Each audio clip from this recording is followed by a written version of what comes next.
That is the Noisettes and Never Forget You. It's 9 on BBC Radio Oxford on 95.2 FM, 10 in fact. That's what happens when you go to 50th birthday parties and stay out too late. And I'm delighted to say that I've got Cambridge Jones in the studio with me, who is a British celebrity photographer. That word celebrity is sort of pejorative, isn't it? But it is, and it's nice that it applies to them, not me. Yes, exactly. Cambridge, your subjects, which have been featured in books and in shows and exhibitions, have included several British Prime Ministers. 5, in fact. The Queen. The Queen, yeah. Several rock stars. Yes, many rock stars. And lots of actors. Yeah, I would say politicians, actors and musicians is my stock in trade. And we will talk about the whole game of portraiture through the lens, so to speak. But the first thing I want to know from you is you're an Oxford graduate, having studied philosophy and politics and economics. How did you become a photographer, or why did you become a photographer? Oh, I thought you were going to say, you're an Oxford graduate and you're called Cambridge. Yeah, well, we'll come to that in a minute. We'll come to that in a minute. So I basically, I was, this is, you can have the long or the short version of this, but I'll cut in when you're bored. I was kidnapped, literally, as a baby, and then I was adopted once the police had found me. And to cut a long story short, my memory is appalling. So you and I can have a conversation today about a movie we see tonight, and I won't be able to tell you about certain scenes the following day. And one of the things that happened is that at age 15, I was given an Olympus OM10, and I was told that I was going to get this amazing present, and I thought, oh, great, this is exciting. And then this camera came, and I thought, really? That's it? That's the amazing present. But actually what happened is I found it extraordinarily helpful, because I could take pictures of you, because I see you today, yeah, and the sunset tonight, because it's a beautiful night, and suddenly I found a way of creating memories. Yeah, okay. Now, at this point, I wasn't a very good photographer, but I found a tool that gave me memories, and I think over the years, what happens is if you just start taking as many photographs as I did, you are forced to edit, and you're forced to work out what's making a good photo. So in a sense, I was self-taught. So to cut to your actual question, by the time I was at Oxford, and then RADA, I was actually taking photographs all the way through them, and I kind of paid attention to my politics and philosophy, but I kind of didn't. So you'll see a lot of stuff from those years. At Cambridge, you'll be not surprised to learn that we've got an audience of something like 30 or 40 million people on this radio show, and they'll all be screaming at the radio saying, you got kidnapped as a baby. You can't just drop that into the conversation and not elucidate a little bit. Well, and it's one of the reasons I do a lot of work now with Bernardo's and the Prince's Trust, and indeed the Story Museum, which is what this new book's about. But what happened was my parents were very, very young. I was born in Oxford because they'd had a relationship when my father was at Oxford. Right. He was a classicist. And they clearly were very, I think my mum was 17 and it just imploded. She wasn't well, there was too much alcohol breakdown, all the rest of it. And somebody had wisely thought she needs a nanny to help here. We're going to have to get a nanny, this isn't working. And the nanny, after I don't know how many weeks, thought, this isn't working. I'm getting him out of here. Yeah. So I think you are the common factor here. But I think the thing is, she did it for the right reasons. I don't think it wasn't. But the thing is, it was then in the papers, and the police were looking for me, and they found me in the Isle of Wight. But I don't think it was like we'll kidnap him and sell him to the Middle East or something. It was we're going to get him out of this mess. Right. And then you were happily brought up on. And then I was very, very happily brought up in Mid Wales by two wonderful people, and it's why. Are they mum and dad? They are mum and dad to me, and I still know my real father, who is my father, if you like. Yeah, but I have a mum and dad. Yeah. And I think the reason I try and work with young kids is because I've realised that if you give a kid a loving, safe environment, you can make it all good again. I mean, up to a point. Yeah. I'm sure I have major faults, but essentially they basically gave me life back, I always think. That's a fantastic story, Cambridge. Just before we get onto photography and the book and the Story Museum and all the rest of it, another quick question, really, which is autobiographical again, is your real name is... Don't do that. Oh no, it's on Wikipedia, isn't it? Yeah, it's on Wikipedia. Okay. But you know what? I was outed on Wikipedia. Well, I'm going to out you now, mate. It's Paul Barrow. So if it goes back to your initial comment, why Cambridge Jones? Why not Oxford Jones at the very least? Yeah. Do you know the actor Andrew Lincoln from Walking Dead? Yes. He always calls me up and goes, "Hello, Exeter Smith here." Yes, I want to speak to Cambridge. Why? All right, and just quickly on the Wikipedia, that was extraordinary because I'd managed for about 5, 6, 7 years to completely complete the two separate. So I'd be in a shoot with Tony Blair or something, and they'd only ever know me as Cambridge, and I'd be at a private party, and they'd only ever know me as Paul, and there were tense moments, not least my gallery openings where the two worlds would meet. But I just one day, I think my agent emailed me and said, "Do you realise what's been put on Wikipedia?" And I looked at it, and for a second, I was so angry. I thought, who out there is so determined to sort of shatter this branding genius I've come up with?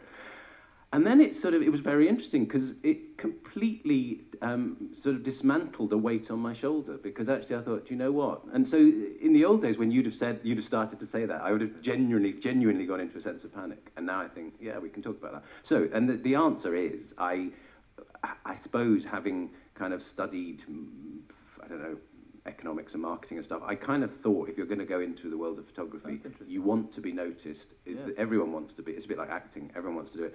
So if you pick the most pretentious name you can possibly think of, there's a chance that people remember. And I remember in the very, very first exhibition I did, I remember calling up Desmond Tutu's office and saying, I'm having an exhibition. It was called Face the Music. Was this the one at the Proud Galleries? This was the very first one in 2004, which was extraordinary because it just went from nothing to something, and that sort of launched a career, which is interesting, you know, how quickly things can happen. But I just remember the Desmond Tutu office, the response of the woman at the other end said, you could hear her mind going, I don't know who that is, but I'm sure I'm meant to. Yeah, because it's a groovy name. And in a sense, I sort of waited for the world to believe the myth, as it were, the lie, if you like. And of course, you can't do that if people don't like the photos, but on some level, I think it was quite an important element in the mix.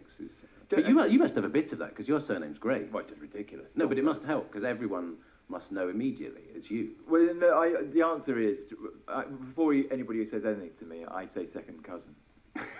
Right. Because all they say is that other bloke on the news, is it you? And he's a second cousin.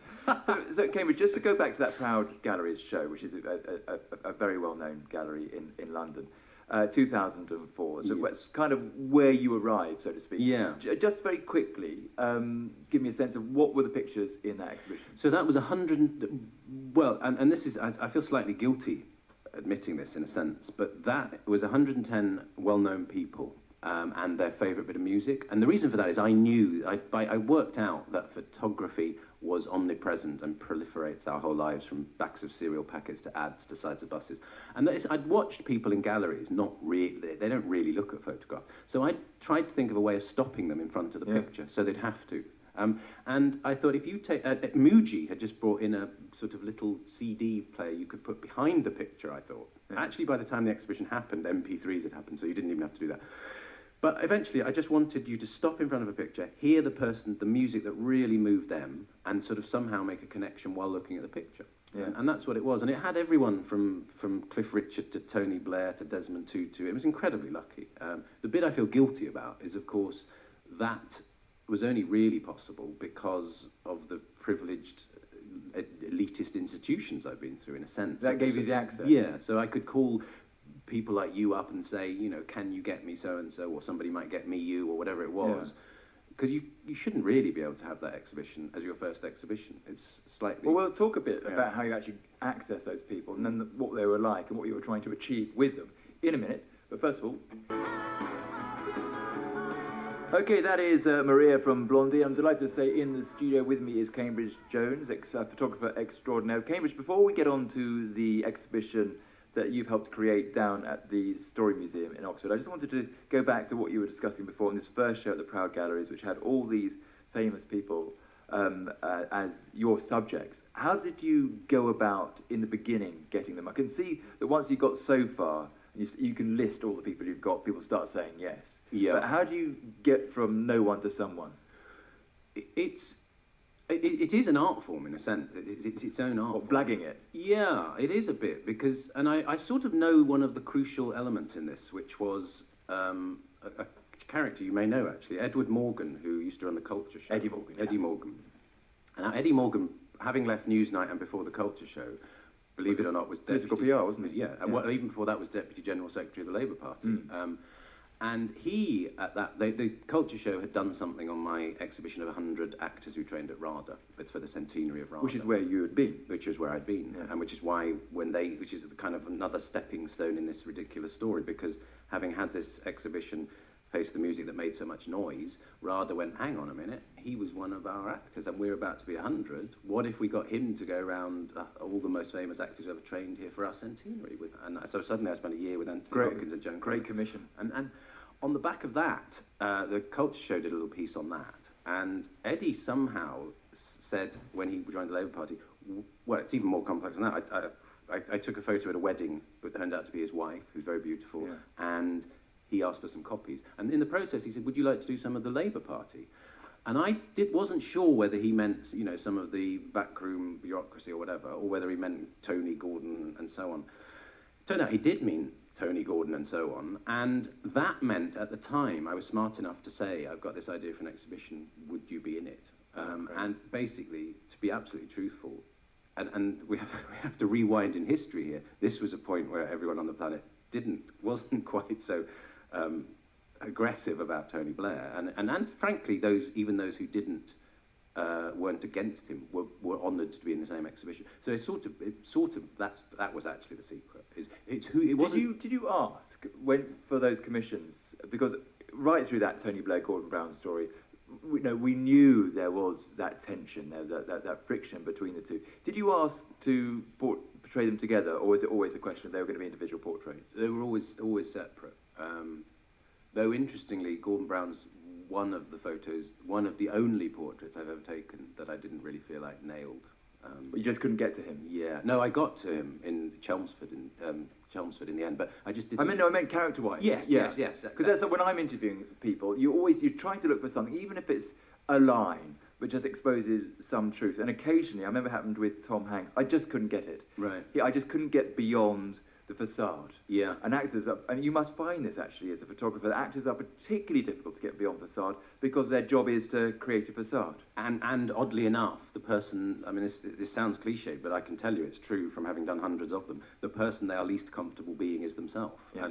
And which so, is why they're actors. And of course, when RADA set me out on this task, it was called Offstage, the book and exhibition, and so it was get Joan Collins around the coffee table at breakfast, or Anthony Hopkins in his garden in Malibu.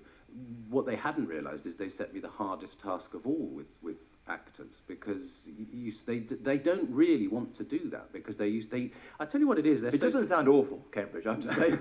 Being sent around the world to famous actors' houses. No, but I tell you what it is. They're so sophisticated and articulate with their understanding of body language and mood that they, even when they're being themselves, they understand that to put their hand on their face or to lean backwards or is to say something. Yes. And so they have an instant symbolism. Their self-awareness is extraordinary. So if you want to try and capture them completely natural, then you've slightly got to trick them out of that and talk about something entirely different. One of the things I think about photographic portraits compared to painted portraits, and I was talking to Jonathan Yeo. Yes. He's a very great good painter. Really good painter. But he has, he could do 2 or 3 months if he wants to do a portrait, and the person comes in for the sitting, or he uses photographs, and he creates this idea of what he thinks that person is. With a photograph, it's an instant. It's one shot, and that shot isn't just a shot of the person; it's the person reacting to you. That's inspired that you've said that, and thank you, Cambridge. Well, I tell you why, because it's one of the single sort of little philosophies I hang on to, and it was Patrick Litchfield who said it, and he said, you're not looking at the photograph of the person, you're looking at the person's reaction to the photographer. Yes. Which is exactly what you're saying, isn't it? Yes, it is. So which brings me on to the point, are you always the same character for your subject? Are you trying to draw out a similar sort of performance? You want to make them to bring out a certain characteristic, or do you alter your performance to create their performance? I very much do alter mine. I would like to think I didn't, but I know I do. And I think, what's the word? Is it cipher? I respond to what I meet. You react. Yeah, and I don't have a conscious plan. I never plan a shoot.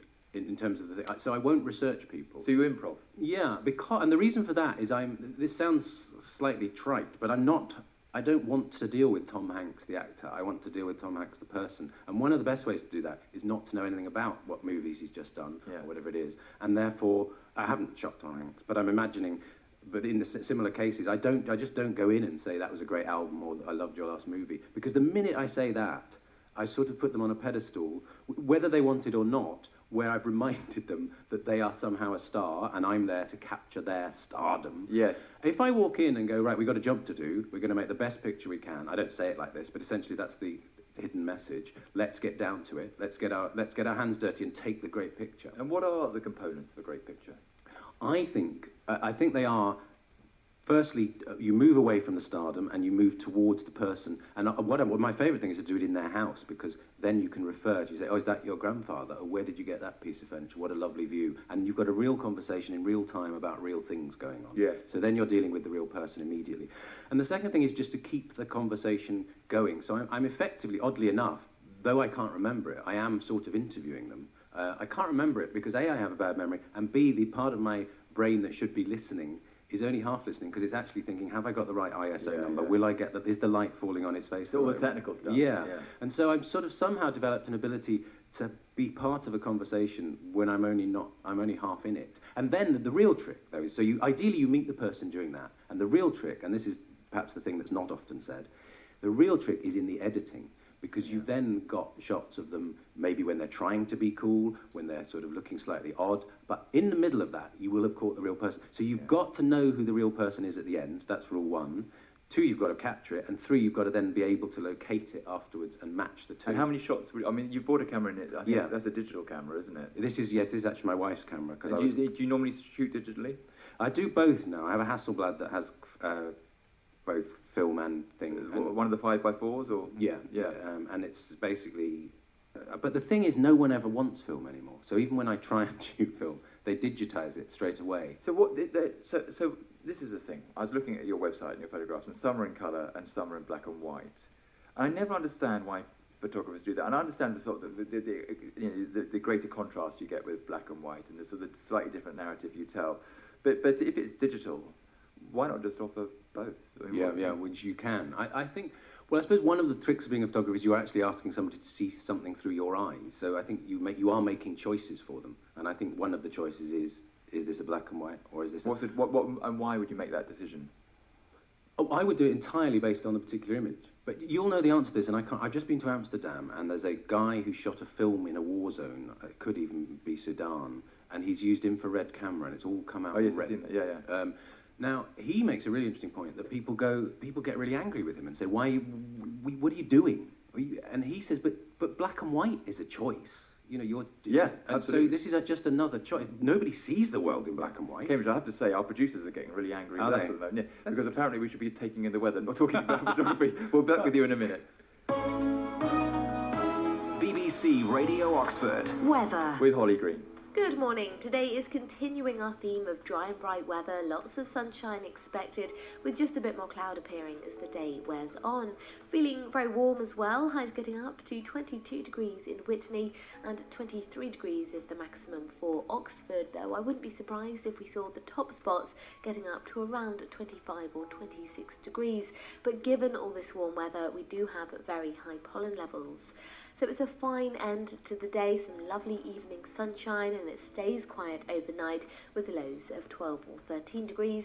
And then for tomorrow, more sunny spells expected, but we have got the risk of some isolated heavy and perhaps thundery showers into the afternoon, but mostly I think a pretty decent day once more. And it's more of the same for Tuesday and Wednesday, fairly quiet and dry with just a shower risk, but come Thursday and Friday it's increasingly likely that low pressure will take charge and things will turn much more unsettled. But more information is available on our website bbc.co.uk/Oxford.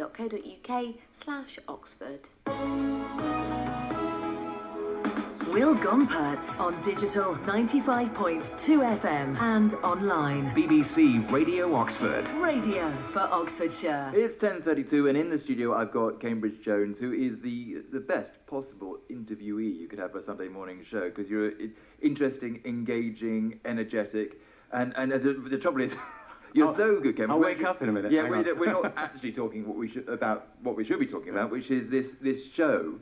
at the Story Museum. Indeed, and this is lovely. I mean, I've had a lovely couple of things recently. So I should tell you what it is quickly before you should really, yes. Yeah. So the Story Museum is an amazing museum in the old sorting office in the very centre of Oxford. Recently reopened. Yes. Not even completely opened. It's really opened with this exhibition. And it's huge. I mean, the sorting office, as you can imagine, for Royal Mail for the whole of Oxford was huge. And it's almost like a mini quad. It's opposite Christchurch. It's in Pembroke Street, by the Museum of Modern Art. And they came to me and said, we're going to open in 2014, or start our opening. What about you do one of your odd exhibitions with 26 authors who've written children's-related stuff?